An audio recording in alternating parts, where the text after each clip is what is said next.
What the heck? Of course, this airport has hundreds of massive shops you can explore, like the Nintendo store, where you can buy a $120 Luigi or a $120 mushroom pillow. Of course, there's an arcade where you can try to win some prizes. But sadly, Sam failed. They have stores that went out of business in America, like Toys R Us. It randomly has a skeleton of Patrick from SpongeBob. This airport, like Qatar, also has an Apple store, although this one is way larger. It takes up like 2 stories. And there were hundreds of employees just sitting inside. But there's also a shop selling football jerseys. Right in the front, Ronaldo.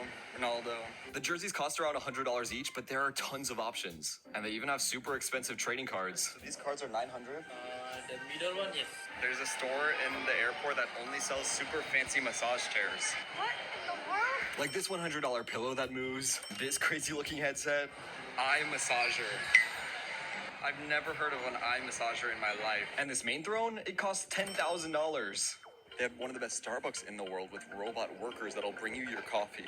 I'm not even kidding. It's got a little face, and its job is basically to run around Starbucks and pick up people's finished drinks and plates. It's not the fastest worker, but I think he works hard. And there are even security robots at the airport's entrance, making sure people aren't parking where they're supposed to be dropping people off.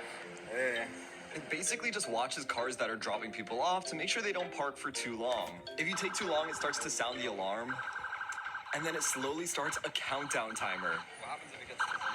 If it does, it'll call a real police officer to the scene. So you definitely don't want to mess around with this clanker. But in this case, the robot did its job and the car actually moved. Now I can move on to the next vehicle. But somehow there's still way more airport we have to explore before our next